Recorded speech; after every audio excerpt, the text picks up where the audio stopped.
أعوذ بالله من الشيطان الرجيم بسم الله الرحمن الرحيم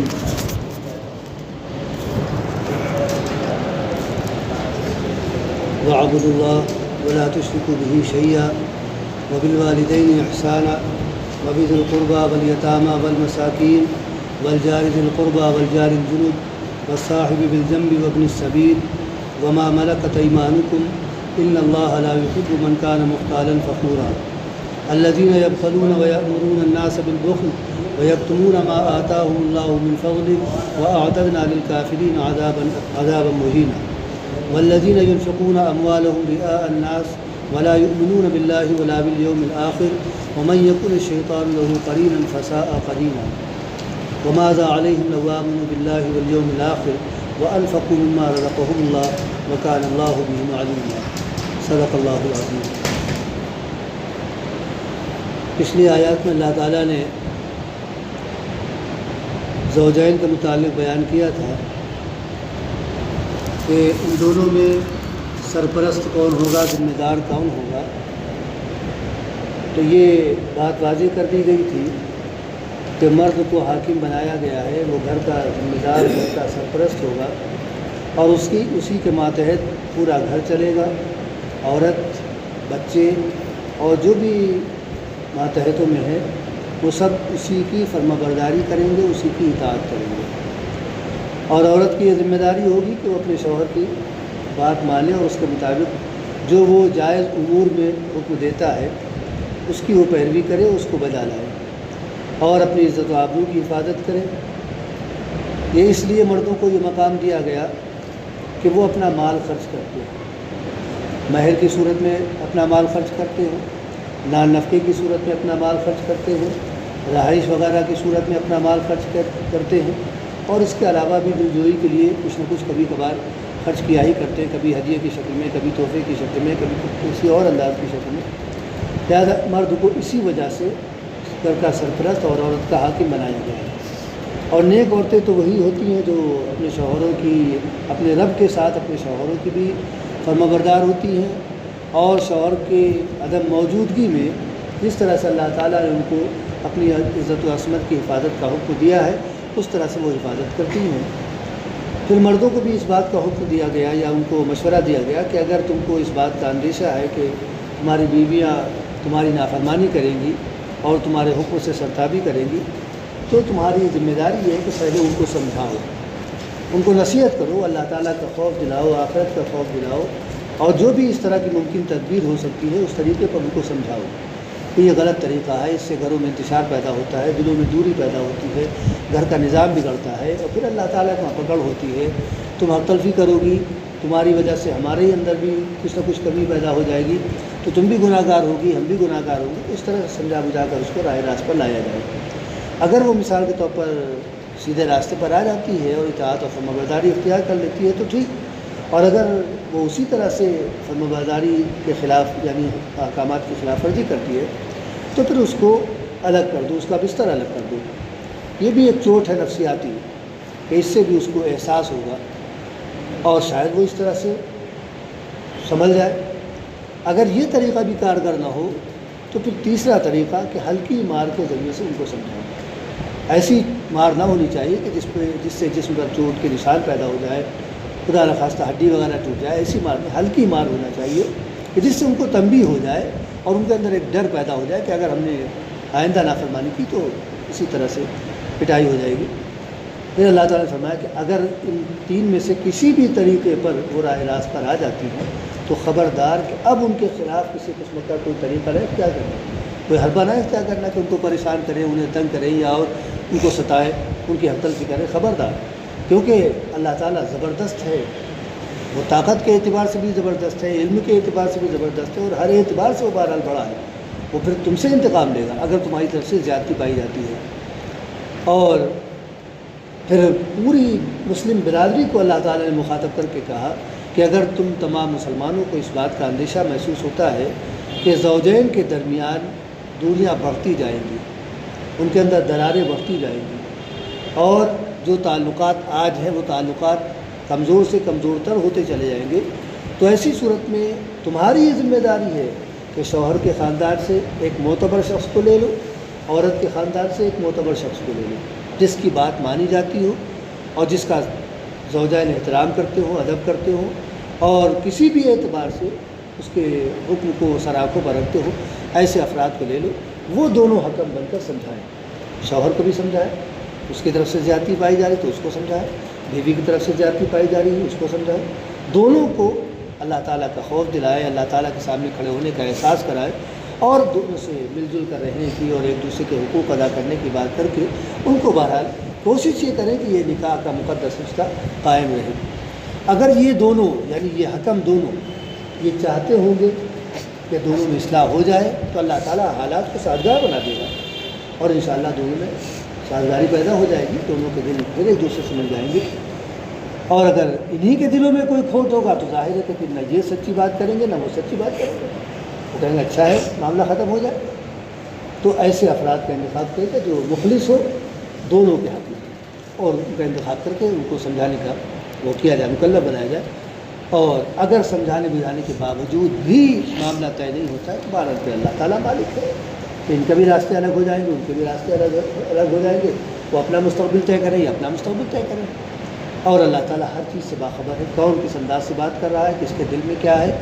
شوہر کے دل میں کیا ہے، بیوی کے دل میں کیا ہے، حکموں کے دل میں کیا ہے، اللہ تعالیٰ ہر ایک سے باخبر ہے، اور پھر قیامت کے دن وہ اس کے وہ تمام حالات اور جذبات سامنے لائے گا۔ یہ پچھلی آیات میں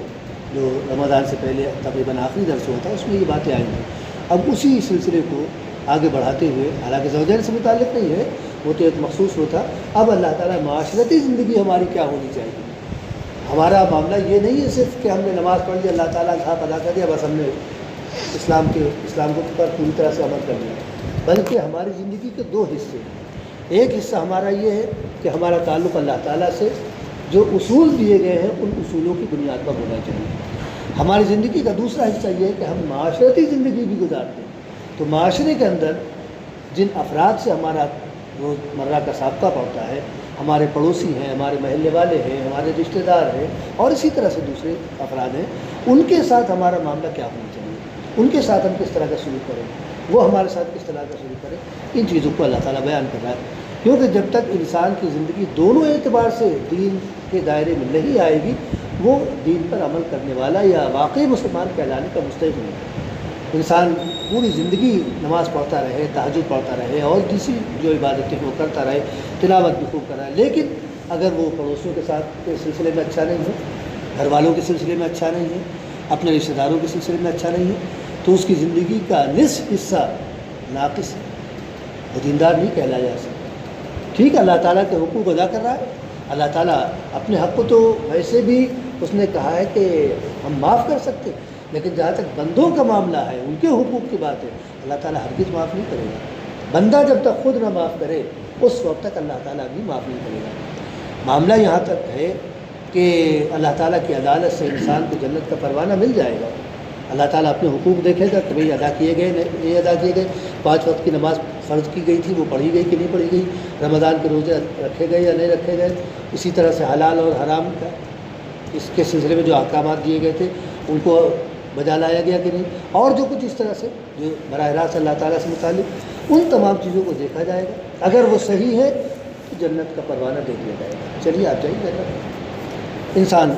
اللہ تعالیٰ کی عدالت میں پلصرات کا ایک سرا رکھا ہوا ہے اور دوسرا سرا اس کا جنت کی دہلیز پر ہے، انسان وہاں سے پلصرات پر چل پڑے گا، اور پلصرات کو آپ جانتے ہیں، آپ نے سن ہی رکھا ہوگا کہ بال سے زیادہ باریک ہے، تلوار سے زیادہ تیز ہے، اس پر چل کر جانا ہے،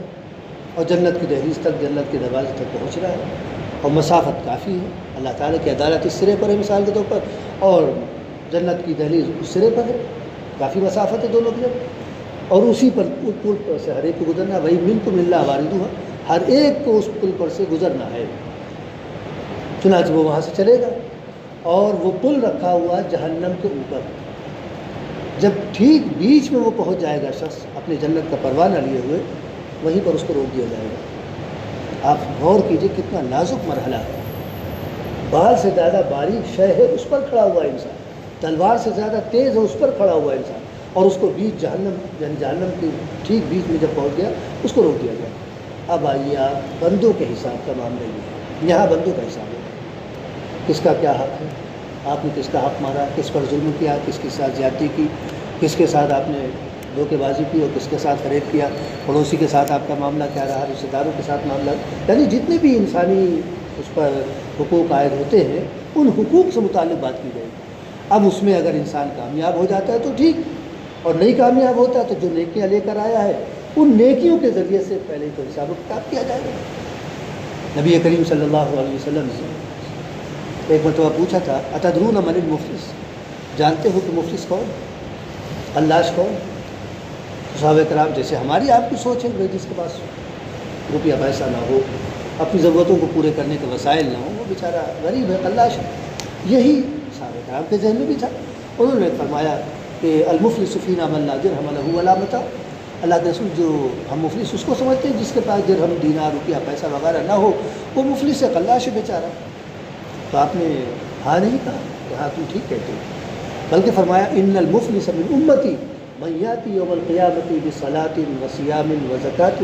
ویاتی وقد شتم ھذا وقذف ھذا واکل مال ھذا وسفک دم ھذا وضرب ھذا،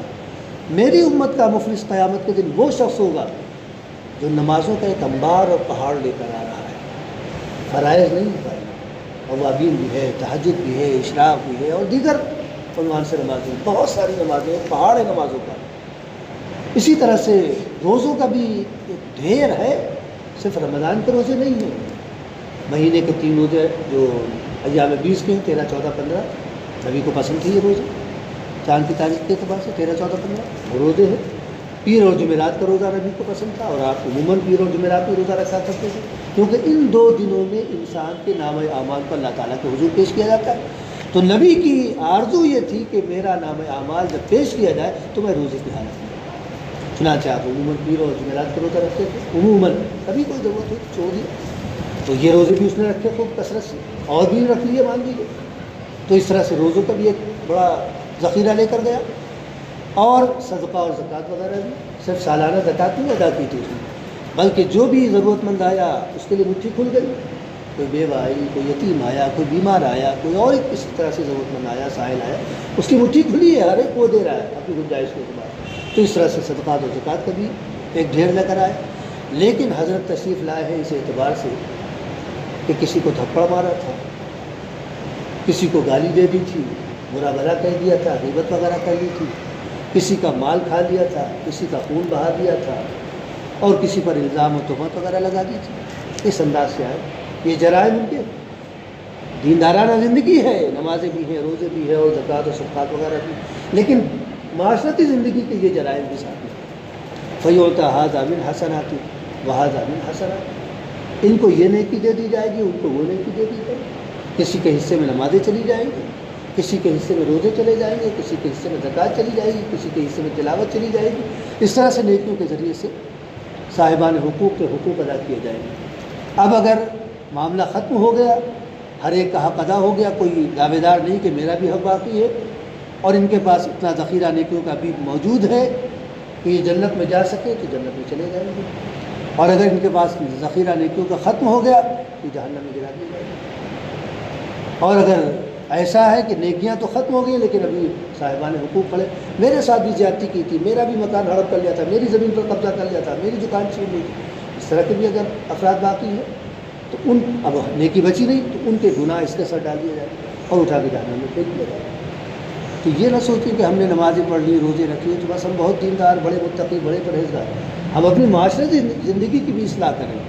جب تک ہماری معاشرتی زندگی صاف ستھری نہیں ہوگی اس وقت تک ہم کامل دین والے نہیں کہلائے سکتے۔ اسی وجہ سے نبی کو یہ بات کہنی پڑی تھی کہ لا یؤمن احدکم حتی یکون ہواہ تبعا لما جئت بہ، تم میں سے کوئی بھی شخص اس وقت تک کامل درجے کا مومن ہو ہی نہیں سکتا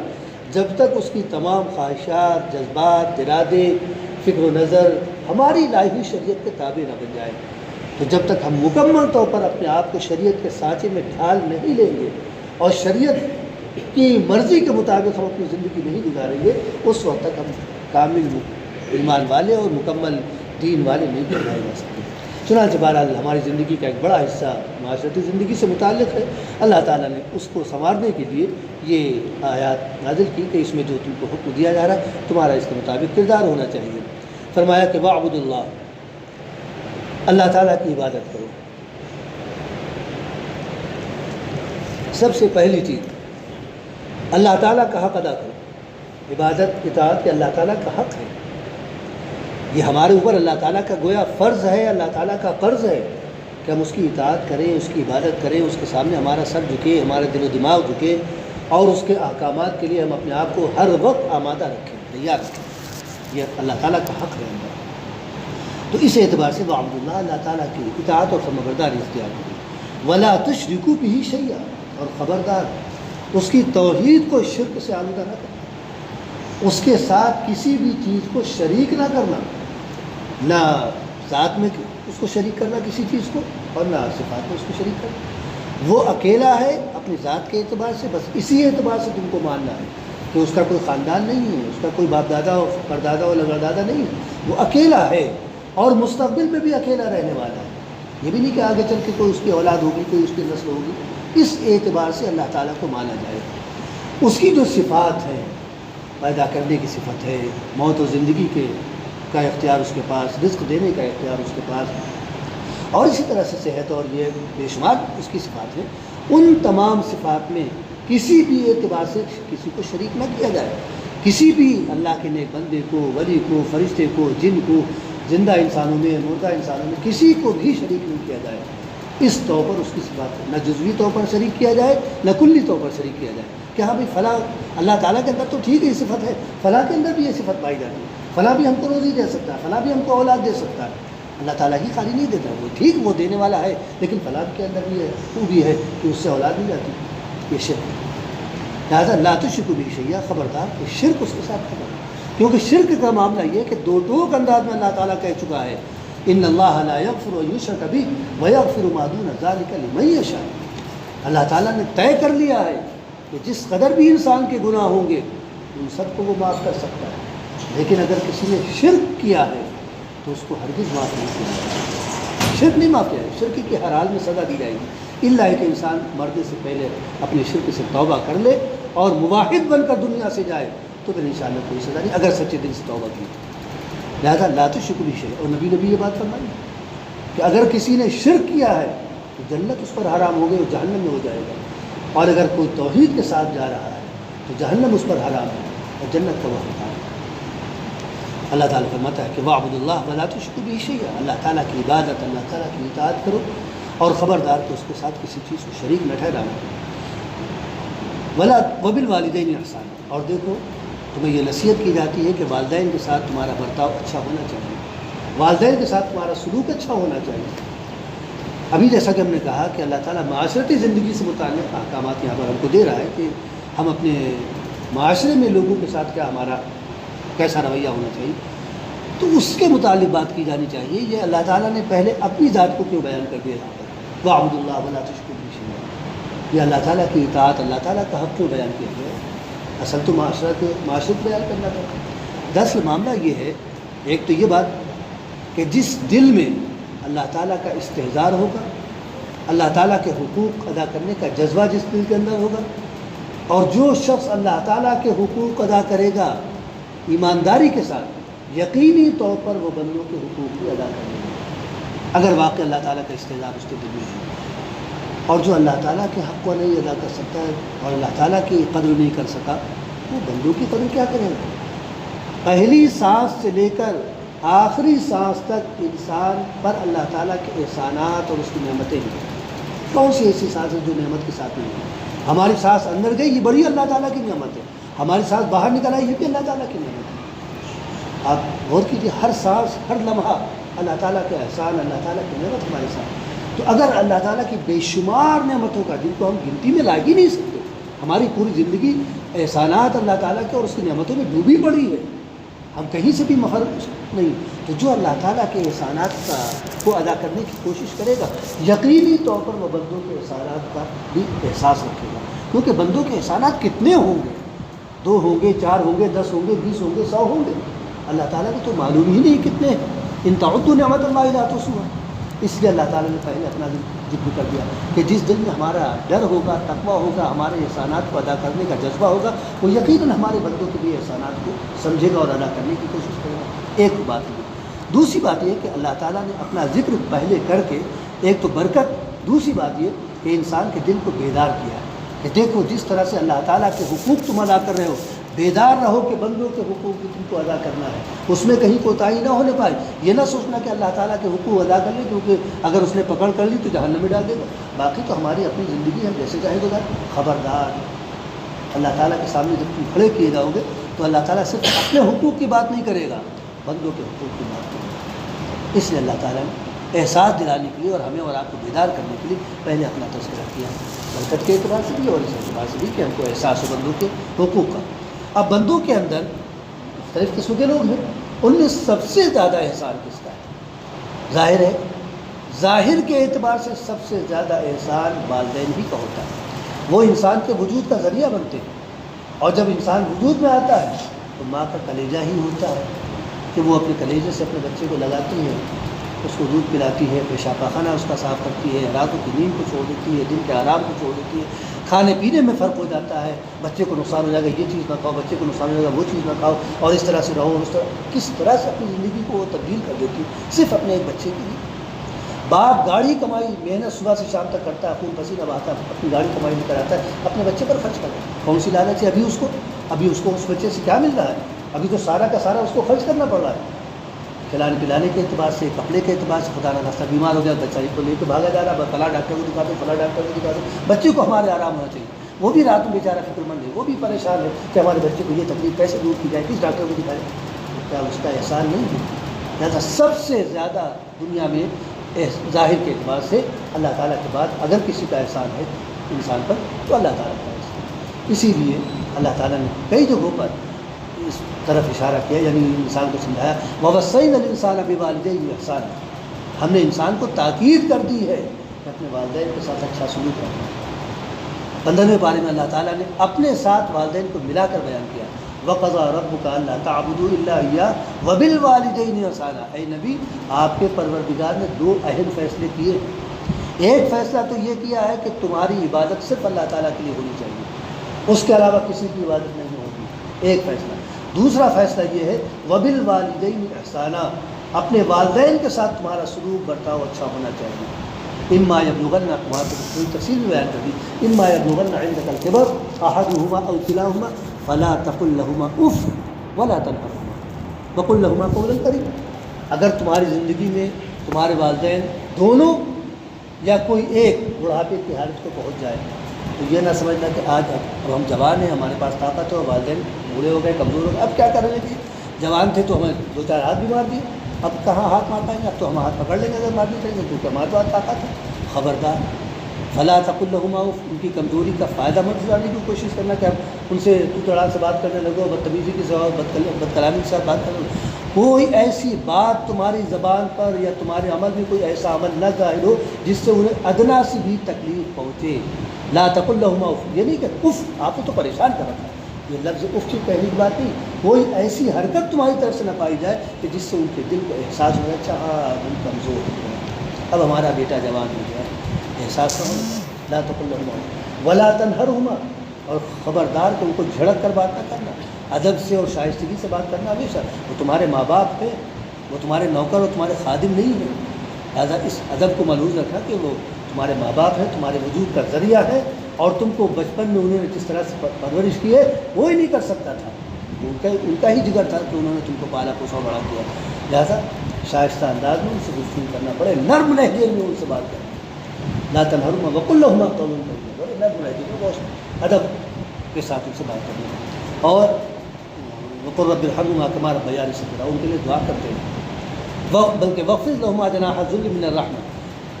اپنی رحمت اور اپنی نرمی کے بازو بچھا دینا، ان کے قدموں میں اپنے آپ کو بچھا دینا، اس انداز سے ان سے رہنا، ان کے ساتھ رہنا، اور ان کے لیے دعا کرتے رہنا کہ رب ارحمهما كما ربياني صغيرا، اے اللہ جس طرح سے انہوں نے بچپن میں ہماری دیکھ بھال کی، اے اللہ اسی انداز سے کرے کہ ہماری اگر ماں نے ہم کو نہ اٹھایا ہوتا تو اسی طرح کے مت کھاتے، باپ نے نہ کھلایا ہوتا تو بھوکے پیاسے دنیا سے رخصت ہی رہتے۔ یہ ان دونوں ہی کی برکتیں ہیں جو آج ہم زمین پر اپنے پیروں پر کھڑے ہیں، لہٰذا ان کے ساتھ وبالوالدین احسانا، والدین کے ساتھ تمہارا سلوک اچھا ہونا چاہیے۔ وبذی القربیٰ، اور جو تمہارے قرابت دار ہیں، رشتہ دار ہیں، چاہے وہ باپ کی طرف سے ہو، چاہے وہ ماں کی طرف سے ہو، اور شادی ہو جانے کے بعد بیوی کی طرف سے ہو،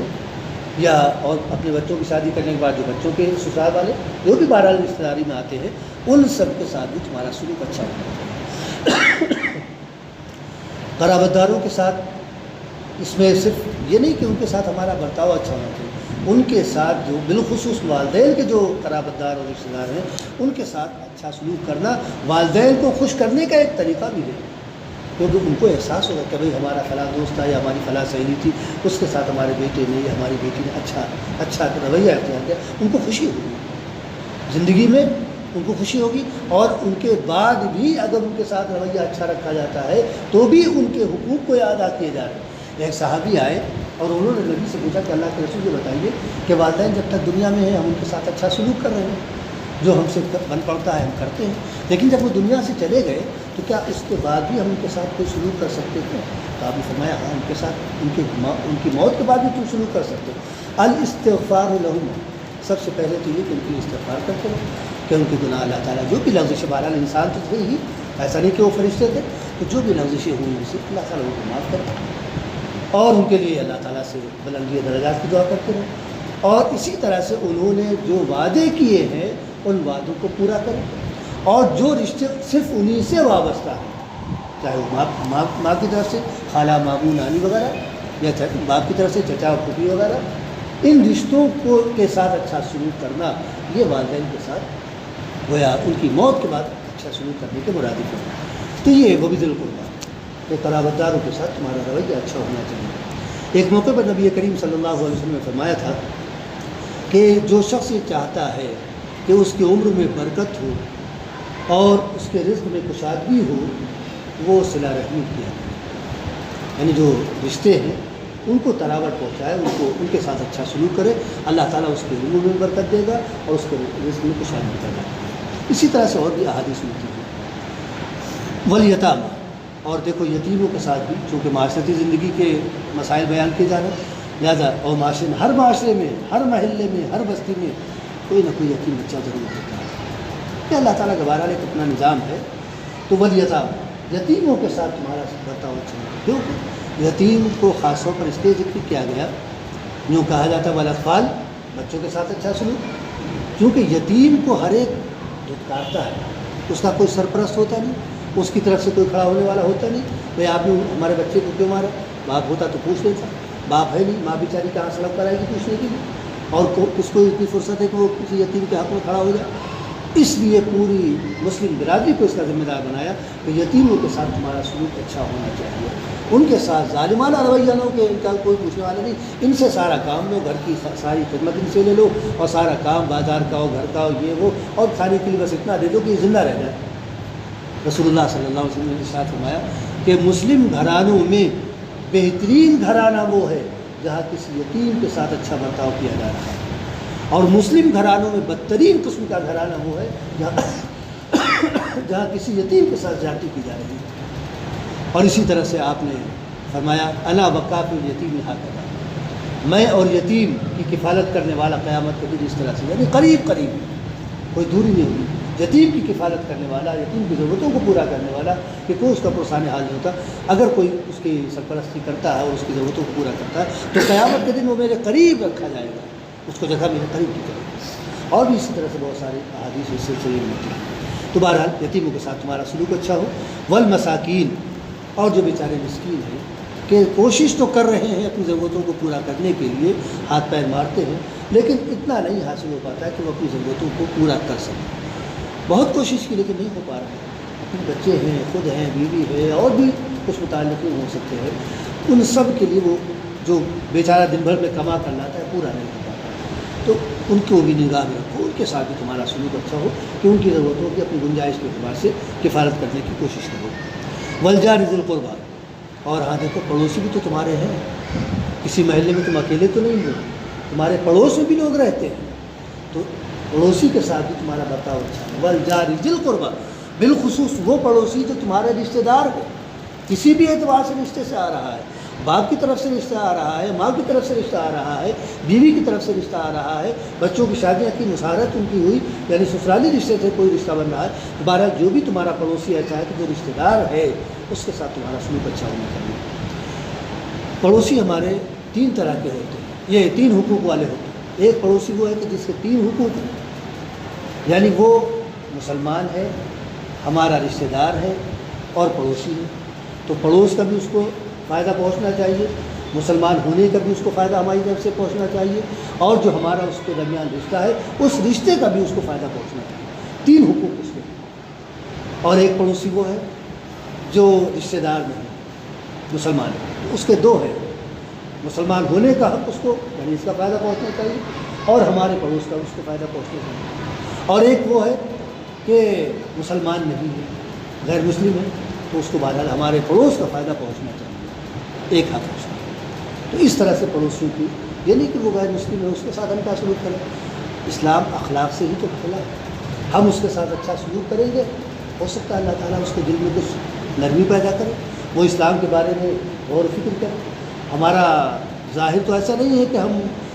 اسلام کی ایک صحیح تصویر بن کر اس کے سامنے آئے، تو کم سے کم کچھ تو اس سے اخلاق کا مظاہرہ کرے۔ ممکن ہے اللہ تعالیٰ ہمارے اخلاق کے ذریعے سے اس کے دل کو پھیر دے اسلام کی طرف، لہذا اس کے ساتھ اچھا سلوک، اچھا برتاؤ، کہ اس کو تکلیف نہ ہونے پائے ہماری ذات سے، کسی پریشانی میں ہے تو ہم اس کے لیے مدد کے لیے کھڑے ہوں، کوئی مصیبت ہے، کوئی بھی بات ہے تو اس کے ساتھ ہم کھڑے ہوں، اور اس سے جو کر سکتے ہیں اپنی جسم جان سے کر سکتے ہیں تو وہ کریں، اپنے مال سے کر سکتے ہیں تو وہ کریں۔ وَبِذِي الْقُرْبَىٰ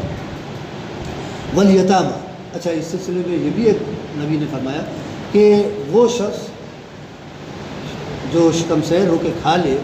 اور اس کا پڑوسی بھوکا رہے وہ مسلمان نہیں ہے، چاہے وہ پڑوسی رشتہ داروں میں ہو یعنی مسلمان ہو یا غیر مسلم ہو۔ اگر ہمارا پڑوسی بھوکا ہے اور ہم پیٹ بھر کر کھانا کھا لیتے ہیں اور سو جاتے ہیں تو اس کا مطلب یہ ہے کہ ہمارے ایمان میں، ہمارے اسلام میں نقص ہے کہ ہم نے اپنے پڑوسی کی بھوک کا خیال نہیں کیا۔ وہ بھی تو ہماری طرح سے انسان ہے، ٹھیک ہے مسلمان نہیں وہ اپنا معاملہ ہے، لیکن ہماری جس طرح سے ہم بھوک کی تکلیف کو برداشت کر رہے تھے اور کھانا کھا کر ہمیں اس تکلیف کو روکے، ویسے تو وہ بھی احساس کر رہا ہے اپنی بھوک کا اور ہم نے اس کا کوئی احساس نہیں۔ تو ایسی صورت میں ہمیں جائزہ لینا چاہیے اپنا۔ والجار ذی القربیٰ والجار الجنب، اور پہلو کا ساتھ پڑوسی یعنی غیر مسلم کہ اس کا بھی خیال ہونا چاہیے، تو وہ اس کو کسی طرح کی کوئی تکلیف نہ ہو، اور کوئی بھی ضرورت ہے تو اس کی ضرورت کو پورا کرنے کی کوشش کی جائے۔ والصاحب بالجنب، پہلو کا ساتھی، آپ کہیں چلے جا رہے ہیں کسی سڑک پر، آپ کے ساتھ ساتھ کوئی اور بھی چل رہا ہے، سڑک پر آپ اکیلے نہیں ہیں، آگے پیچھے دائیں بائیں آگے چلتے ہی رہتے ہیں، آپ بازار میں ہیں، سڑک پر ہیں، مسجد کی طرف آ رہے ہیں، کہیں بھی جا رہے ہیں، ظاہر ہے کہ آپ کے چاروں طرف لوگ چل رہے ہیں، تو جو بھی آپ کے پڑوس میں چل رہا ہے دائیں طرف یا بائیں طرف، آپ کو اس کا خیال رکھنا پڑے گا۔ یہ نہیں کہ آپ کبھی ادھر گھوم جاتے ہیں کبھی ادھر گھوم جاتے ہیں، وہ بیچارہ پریشان ہوگا کہ کدھر سے نکلے، یا اس طرح سے ہاتھ پیر چلاتے ہوئے چل رہے تو بیچارہ دور دور چل رہا ہے کہ کہیں ہاتھ نہ لگ جائے، چوٹ نہ لگ جائے، تو اس کا خیال کرتے ہوئے کہ ہمارے آس پاس بھی لوگ چل رہے ہیں وہ، یا اسی طرح سے آپ ٹرین میں سفر کریں، آپ کی سیٹ کے پر کوئی اور بھی تو بیٹھا ہے، آپ اس کا خیال کیجیے۔ بس میں آپ سفر کر رہے ہیں، آپ اکیلے سیٹ پر نہیں بیٹھے، دوسرا بھی کوئی بیٹھا ہوا ہے، یا اگر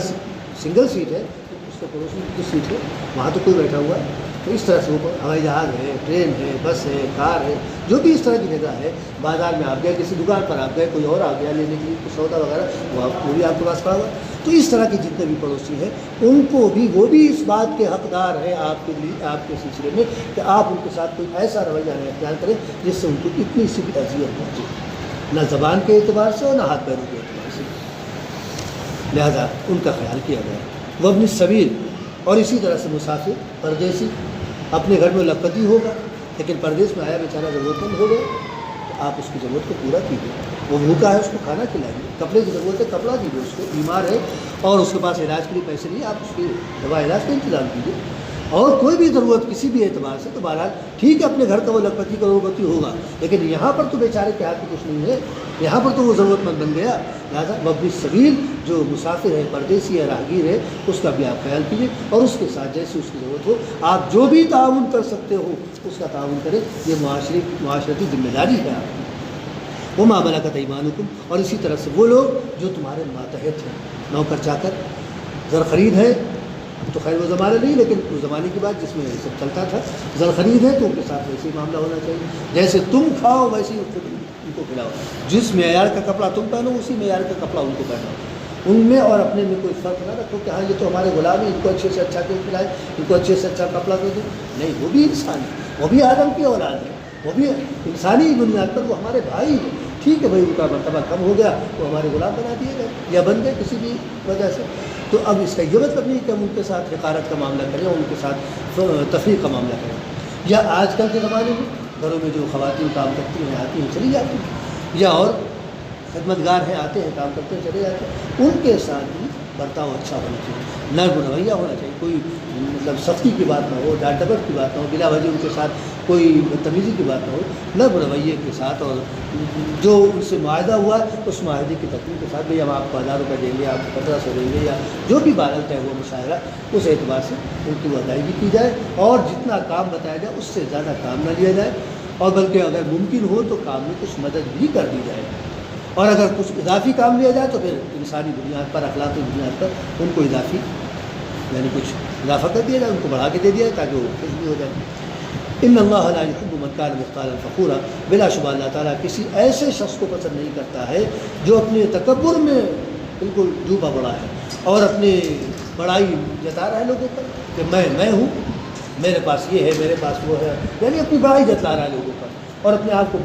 بڑی انسان کی حیثیت سے پیش کر رہا ہے اور غرور اور گھمنڈ اس طرح پور کر رہا ہے. اللہ تعالیٰ ایسے انسان کو پسند نہیں کرتا ہے. اور کیونکہ غرور اور گھمنڈ یا بڑائی یا اللہ تعالیٰ کی چیز ہے. اگر کوئی شخص اپنے آپ میں تکبر میں مبتلا ہوتا ہے تو گویا وہ اللہ تعالیٰ کی کبریائی میں اپنے آپ کو شریک کر رہا ہے. اور اللہ تعالیٰ حدیث قدسی میں فرماتا ہے کہ العز ازاری والکبریاء ردائی. عزت میری تہبند ہے اور بڑائی میری چادر ہے. اگر فمن ینازعنی فی واحد منہما عزتہ او کما قال صلی اللہ علیہ وسلم. اگر کسی نے ان دونوں چادروں میں سے کسی بھی چادر کو کھینچنے کی کوشش کی تو میں اس کو عذاب دے کر رکھوں گا.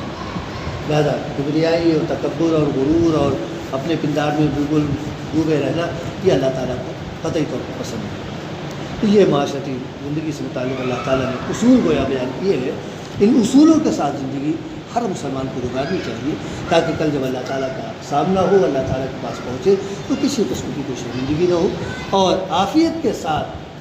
ہمارے آپ کے لیے اللہ تعالیٰ کی طرف سے جنت کے فیصلے ہو جائے. اللہ تعالیٰ ہم تمام مسلمانوں کو اپنی ہدایات کا